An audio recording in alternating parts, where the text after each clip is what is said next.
Salut, c'est Olivier pour une nouvelle vidéo sur Dropified. Je vais te présenter dans cette vidéo comment paramétrer ton Dropified pour pouvoir l'utiliser à bon escient et pour qu'il soit le plus efficace possible. Donc là, je me retrouve dans la section application de Shopify et je vais cliquer sur Dropified. Donc ça va m'ouvrir une nouvelle page web avec l'application Dropified où tu peux voir ici sur ta gauche différents menus et ici la page d'accueil qui contient la majorité des paramètres de ta boutique.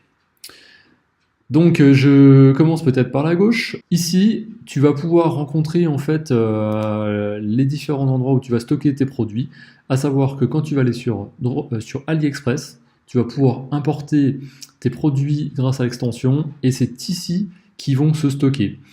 Et si par exemple tu as plusieurs boutiques, comme tu peux le voir ici, tu vas avoir le nom de ta boutique numéro 1, tu auras peut-être une boutique numéro 2, une boutique numéro 3, etc. etc. comme tu le sens. Donc tu iras là-dedans et tu pourras importer justement des produits de AliExpress ou alors de Shopify si tu as déjà des produits qui sont déjà dans Shopify et que tu souhaites les connecter sur AliExpress par exemple.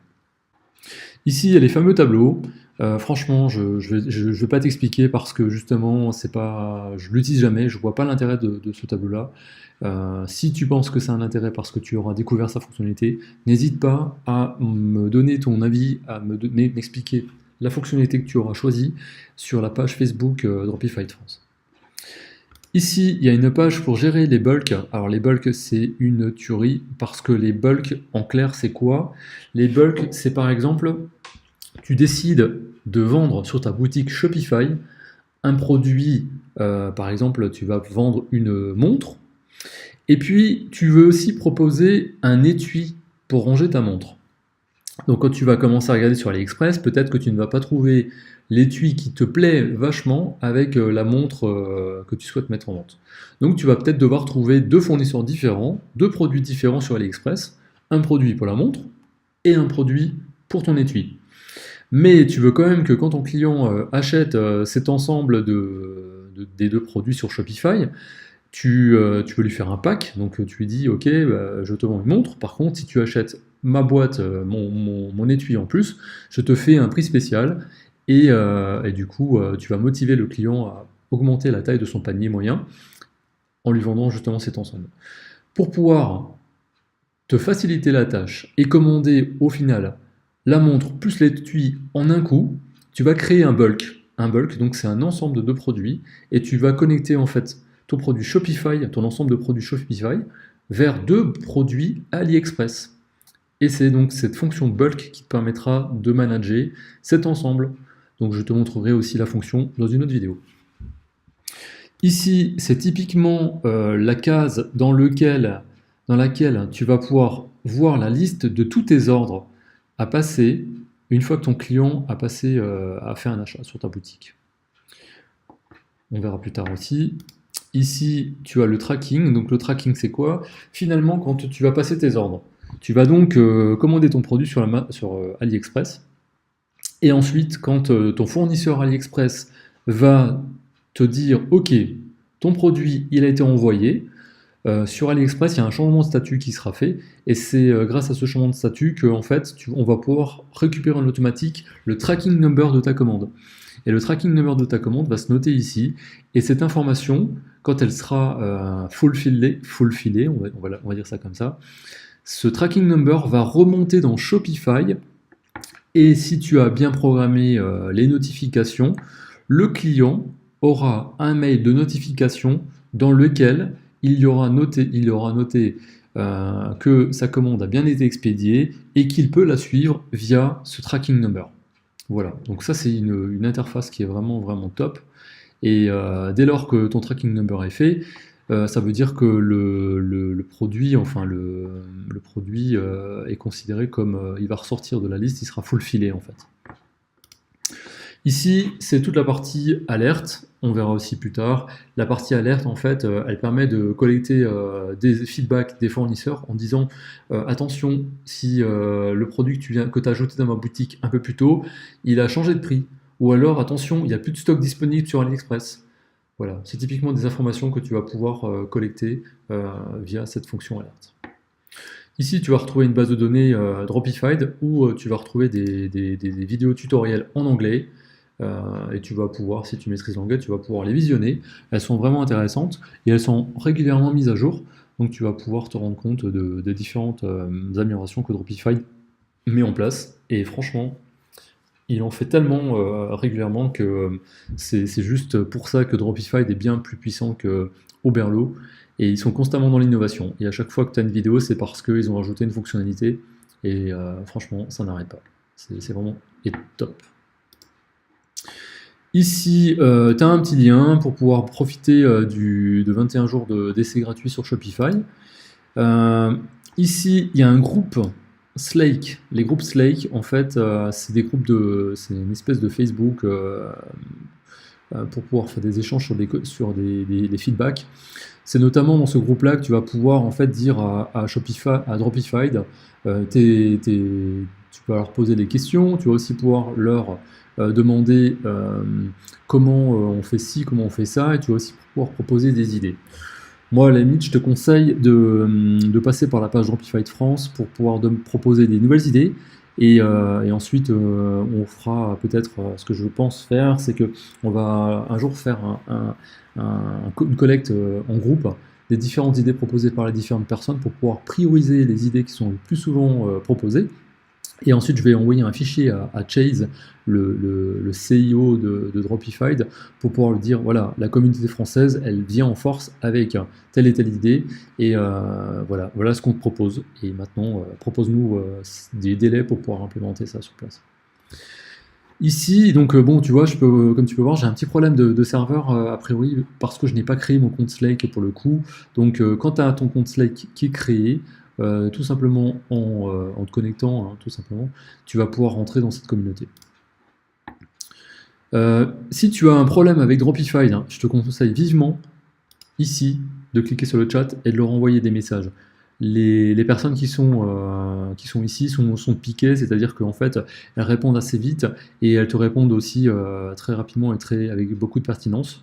Je te conseille vivement de les contacter dès que tu as un problème. Et si tu peux installer l'extension Loom qui se trouve là, qui permettra d'enregistrer en fait ton écran, n'hésite surtout pas de faire justement des explications, on va dire visuelles, pour leur montrer les problèmes que tu rencontres. Ce sera beaucoup plus efficace et puis ils seront très reconnaissants de ton support par rapport à ça. Ici, il y a un catalogue produit, c'est ce que je t'avais déjà montré, enfin c'est pas un catalogue produit, c'est un catalogue de fournisseurs de plateformes qui te permettent justement de voir les différentes connexions que tu peux faire pour importer des produits. Le support, on en a parlé, et ici c'est la liste des updates que Dropified pourrait faire sur l'application avec un logbook pour pouvoir savoir ce qui s'est passé. Voilà en gros dans le menu qui se trouve donc sur le côté gauche. Maintenant, je te propose de paramétrer ta boutique. Donc, il y a deux endroits pour paramétrer ta boutique.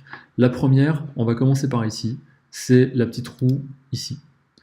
Là, il y a un onglet qui est vraiment important, qui s'appelle Custom Tracking URL. Donc, tu te souviens, je te disais que tout à l'heure, quand ton produit était envoyé par ton fournisseur AliExpress, il va te donner un tracking number. Ce tracking number, par défaut, c'est celui qui sera donné par le serveur en fait d'AliExpress. Donc il n'est pas très sexy.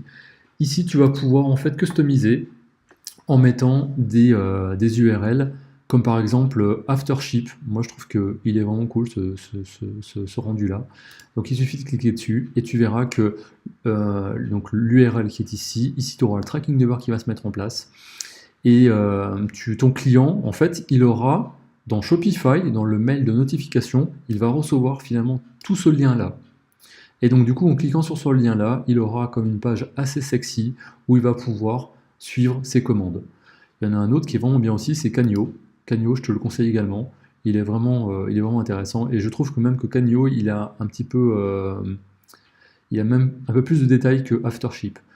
Voilà. Tu peux tester, tu essayes, tu regardes celui qui te semble plus efficace par rapport au pays d'expédition pour lequel tu vas faire des envois.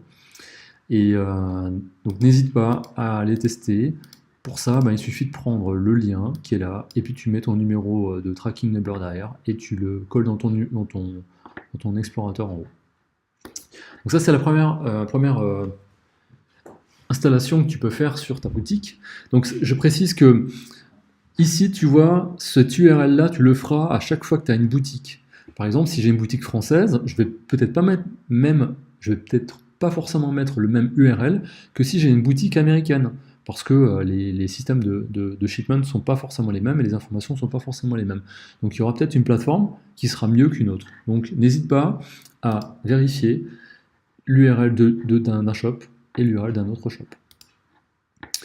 Ici, on va commencer à rentrer dans le setting. Là, qu'est-ce qui se passe? Donc déjà, première chose, ici tu peux toujours retrouver à chaque fois une petite aide. Alors, ok, elle est en anglais, mais n'empêche que ça donne quand même des indications parce que tu peux avoir des exemples. Tu vois, par exemple, ici, on te dit, si tu mets 50% du prix de ton produit, alors du coup, il va passer de 10 à 15. Donc en gros, je rajoute 50% à mon prix initial. Donc par exemple, si sur AliExpress, mon produit il coûte 5, allez, on va dire 10, comme l'exemple ici, si ici je dis je mets 100%, ça veut dire que quand je vais importer mon produit, par défaut, le prix va se mettre automatiquement à 20 € dans ma fiche produit Shopify. Ici, ça c'est le prix de vente affiché, et ici ce sera le prix barré. Donc par exemple ici, je pourrais mettre 300% pour dire bah ok, j'achète à 10 sur AliExpress, donc mon prix barré sera à 30 € et sur mon site je le vendrai à, excusez-moi, pas 200, pas 300, mais 200. Donc du coup mon prix sera ici à 30 € et ici il sera à 20 €. Ici c'est ni plus ni moins que tu choisiras l'unité que tu as définie dans tes settings de frais d'envoi.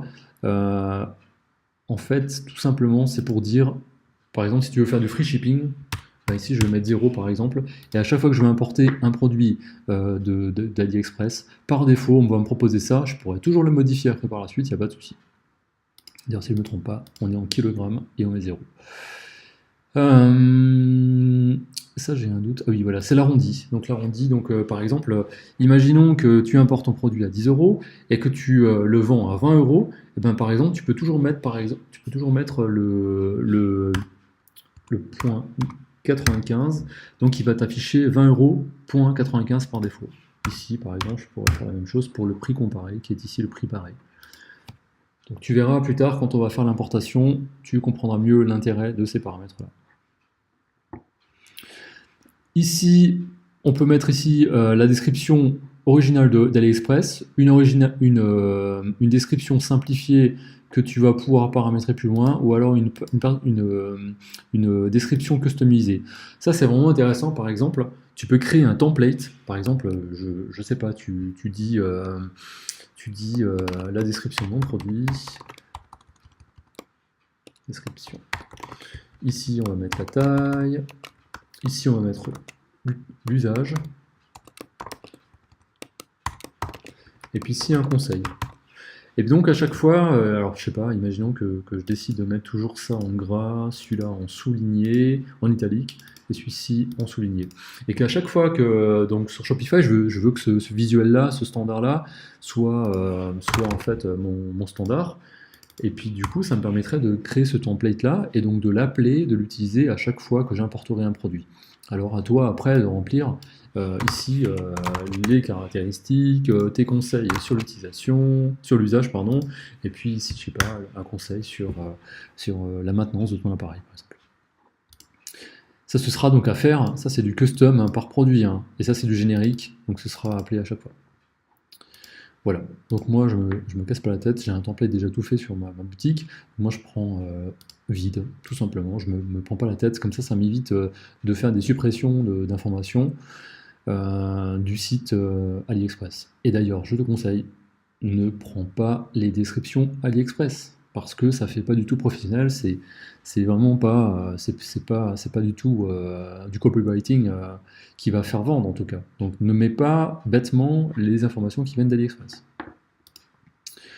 Ici, tu peux dire, OK, dès lors que mon produit sera importé d'AliExpress vers Shopify, je veux le rendre visible immédiatement. Moi, je te conseille pas forcément de le faire parce que ton produit, ben, justement, si tu customises après ton copywriting, si tu veux changer les photos, si tu veux faire des belles choses, ben, tu vas peut-être devoir après, justement pas toi, tout de suite mettre ton produit en ligne. Ici, donc, ce qui va se passer, c'est que dans la configuration de ton produit, tu vas pouvoir, pourquoi pas, mettre plusieurs suppliers et enfin différents fournisseurs. Par exemple, tu as 3 fournisseurs sur AliExpress et puis qui vendent le même produit et tu te dis s'il y en a un qui tombe, qui n'a plus de stock, tu vas pouvoir passer sur l'autre.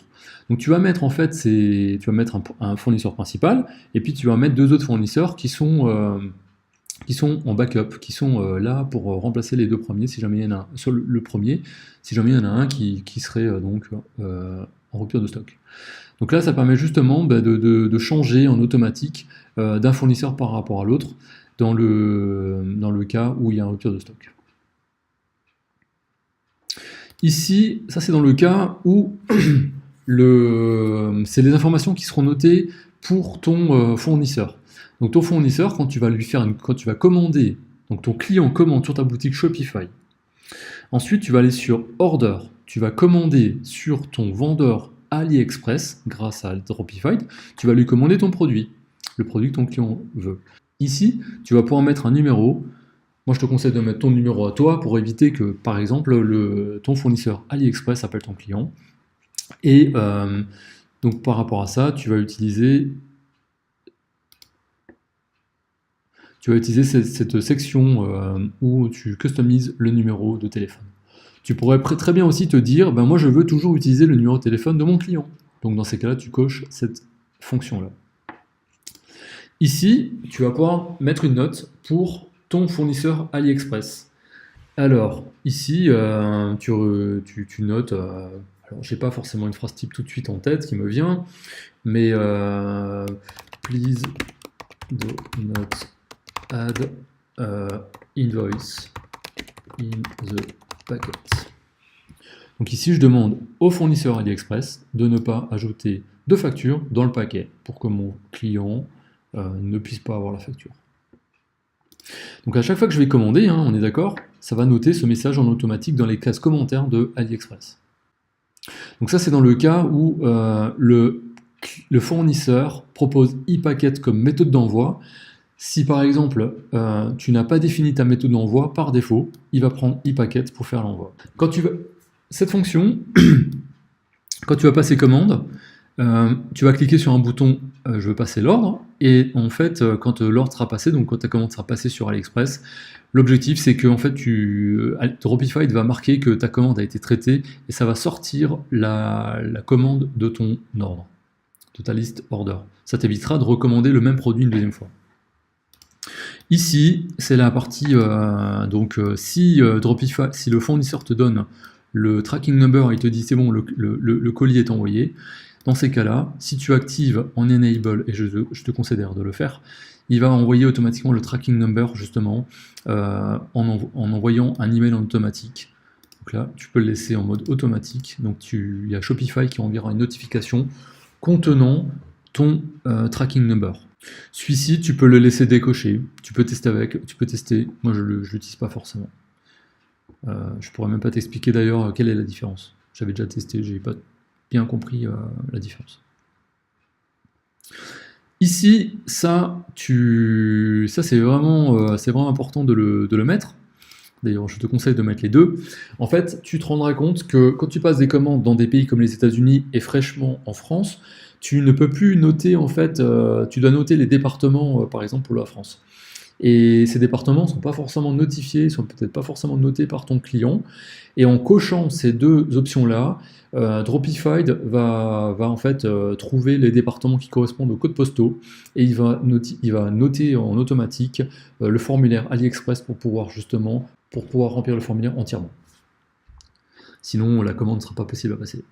Ici, tu peux être notifié dans le cas où ton fournisseur va changer son prix, ou dans le cas où il n'a plus de produit disponible, enfin où le produit n'est plus disponible en vente sur AliExpress, dans le cas où le stock va changer, ou dans le cas où il y a une variante de ton produit, comme par exemple une variante, ça peut être la couleur. Imaginons que tu as une montre blanche, bleue et jaune, les couleurs sont des variantes. Tu vas pouvoir être notifié dans la section alerte de ces modifications-là. Tu pourras aussi être notifié pour tu pourras aussi avoir des emails en fait, de notification tous les jours. Moi personnellement j'ai désactivé la fonction, maintenant à toi de voir. Ici, tu peux aussi notifier tes utilisateurs. Donc ça veut dire qu'en gros, si par exemple vous êtes plusieurs à travailler sur Dropified, tu as des assistants, tu vas pouvoir leur créer un compte, ils vont pouvoir manager les commandes et tu souhaites les avertir pour ça. Donc tu pourras cocher donc, la fonction qui est ici. Ici, donc dans les parties order, tu vas pouvoir en fait enregistrer un certain nombre d'informations dans les notes de Shopify. Alors, à quoi ça sert? En fait, si tu veux, quand tu veux faire rapidement de la gestion de clients, quand tu as des clients qui viennent vers toi et qui te posent des questions sur la commande, tu vas pouvoir, en toute simplicité, tu vas pouvoir en fait aller dans Shopify, noter leur numéro de commande, et donc dans les notes, tu auras en fait le tracking number, tu auras le lien de ton produit commandé, et tu vas pouvoir facilement retrouver en fait les informations pour répondre au plus vite à ton client. Seulement les gens qui ont accès au back-office de Shopify auront accès à ces informations. Le client n'aura jamais accès à ces informations-là. Ici, ça c'est la même chose, mais c'est juste d'avoir des informations supplémentaires. Moi je ne l'active pas. Ici, tu peux avoir la même chose, mais en mettant dans des tags. Donc, les tags, ce sont des informations, des systèmes de classification que tu peux mettre dans tes produits. En toute honnêteté, je ne l'utilise pas, je n'ai pas compris à quoi ça servait. Et donc, ça va de pair avec ça. Je n'utilise pas ces fonctions-là. Cette fonction, je ne l'utilise pas non plus. Je t'avouerai que je ne sais pas trop, c'est peut-être une nouveauté, je ne l'avais pas encore vue, cette fonction, je ne sais pas trop ce que c'est. Ici, ça par contre, ça c'est bien. Parce que, en cochant cette fonction, tu vas pouvoir en fait avoir l'information dans ta liste de commandes, qui sera ici, où tu auras toutes tes informations. Tu vas pouvoir en fait savoir si c'est une commande à risque. Par exemple, si Shopify pense que ton client a volé une carte, est un peu litigieux, ou tu risques de te prendre un litige, enfin tu vas devoir rembourser en fait ce que le client t'a payé, et tu vas peut-être même te prendre des frais avec par exemple des services comme Stripe. Donc autant être prévenu avant de commander, avant de passer commande. Donc cette fonction justement dans la liste des commandes, tu auras un petit tag qui te permettra de te dire attention, si tu commandes pour ce client-là, tu prends un risque parce que cette commande a été identifiée comme une commande risquée. Donc voilà, c'est intéressant de le savoir. C'est d'ailleurs, ça c'est quelque chose que j'avais demandé il y a à peu près 3 mois, et je suis content que Dropified l'ait mis en place.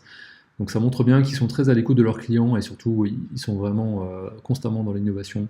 Et par rapport à ça, c'est vraiment un chouette outil. Voilà pour la partie configuration des bases en fait pour pouvoir utiliser correctement Dropified. Voilà.